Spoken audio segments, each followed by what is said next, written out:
Hoje a gente vai mergulhar num dos temas mais importantes do direito penal brasileiro: os crimes praticados por funcionários públicos contra a própria administração.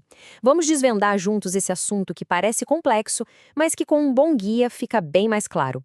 É um material perfeito para quem está estudando ou simplesmente quer entender melhor como a nossa lei funciona. Pois é, essa é a pergunta que move todo esse capítulo do Código Penal. Quando a confiança que a gente deposita no agente público é quebrada, a lei precisa ter uma resposta. E é justamente no Código Penal que a gente encontra essas respostas, que definem direitinho o que pode e o que não pode ser feito e quais são as consequências. Então, o nosso roteiro de hoje está bem estruturado. A gente começa pela base de tudo, o que são os crimes funcionais e quem a lei considera funcionário público. Depois, a gente entra nos crimes mais famosos, peculato, corrupção, e aprende a diferenciar um do outro. Na sequência, vamos falar sobre os crimes de omissão e os mais modernos, ligados à informação, e fechamos com a ideia central por trás de todas essas regras. Ok, vamos lá. A primeira coisa que a gente precisa entender é o conceito de crimes funcionais. De um jeito bem simples, são aqueles crimes que têm uma condição especial. Eles só podem ser cometidos por um funcionário público e tem que ser por causa da função que ele exerce. E aqui, a gente já tem uma distinção super importante. Nos crimes funcionais próprios, a figura do funcionário público é tudo. Se quem comete o ato não for funcionário, o fato simplesmente não é crime. Já nos impróprios, a história é outra. Se o autor não for funcionário público, a conduta ainda pode ser um crime, só que um crime comum, diferente. O exemplo do peculato furto é perfeito. Ele vira um furto comum. Bom, se a gente está falando o tempo todo que esses crimes precisam de um funcionário público, a pergunta óbvia é: quem a lei considera funcionário público? E olha, a resposta que o direito penal dá para isso é bem específica e, na verdade, muito mais ampla do que a gente imagina. A nossa resposta está no artigo 327 do Código Penal. A definição é muito abrangente. Presta atenção nessas duas palavrinhas: transitoriamente e sem remuneração. Isso quer dizer que não importa se o vínculo é só por um dia ou se é um trabalho voluntário. Se a pessoa está exercendo uma função pública para a lei penal, ela é funcionária pública. Então, o ponto crucial aqui é não confundir o conceito penal com o administrativo. O direito administrativo costuma ser mais restrito, mais focado no servidor de carreira. Já o direito penal abre esse leque.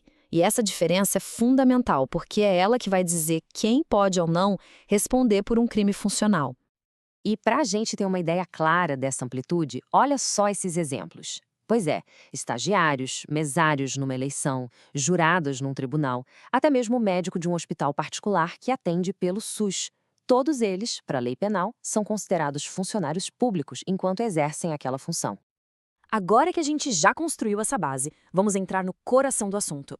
Vamos analisar 3 dos crimes mais importantes e que mais causam confusão: peculato, concussão e corrupção passiva. Entender bem a diferença entre eles é essencial. Vamos começar com o peculato, lá do artigo 312. Ele tem, digamos, algumas modalidades. Primeiro, o peculato apropriação. O funcionário já tem a posse do bem e decide pegar para ele. Depois, o peculato desvio. Ele usa um bem público para uma finalidade particular. Já no peculato furto, o funcionário não tem a posse, mas ele usa das facilidades do cargo para subtrair o bem. E por último, tem o peculato culposo, que é quando a negligência do funcionário abre a porta para outra pessoa cometer o crime. E aqui tem um detalhe muito importante. No culposo, se o dano for reparado, a punição pode até ser extinta. Agora vamos para a concussão no artigo 316. Esse crime acontece quando o funcionário público usa o peso do cargo para impor alguma coisa. A palavra que define tudo aqui é uma só: exatamente. A palavra-chave da concussão é exigir. Pensa bem, não é um pedido, é uma ordem, uma imposição. O funcionário usa o medo que o cargo dele pode gerar para forçar a pessoa a fazer alguma coisa. E chegamos na corrupção passiva. Artigo 317. Talvez o crime mais famoso dessa lista, mas a definição dele na lei é muito precisa. Vamos ver os verbos que o caracterizam. Aqui a dinâmica muda completamente. O funcionário solicita, ou seja, ele pede. Ou ele recebe algo que foi oferecido, ou ainda ele aceita a promessa de uma vantagem. Percebe? Não tem aquela carga de imposição da concussão. É mais como um acordo, uma negociação ilícita. Essa tabela deixa tudo bem claro.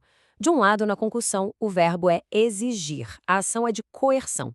Do outro lado, na corrupção passiva, os verbos são solicitar, receber, aceitar. A natureza da ação é de um pedido, de um acordo. Essa é a diferença fundamental que a gente precisa guardar. Mas, olha, nem todo crime contra a administração pública envolve dinheiro. Às vezes, o crime está em não fazer o que deveria ser feito ou em favorecer alguém por motivos pessoais. Vamos analisar agora duas situações que são bem parecidas, mas que têm motivações diferentes. O que diferencia a prevaricação da corrupção passiva privilegiada é o porquê. É a motivação do funcionário.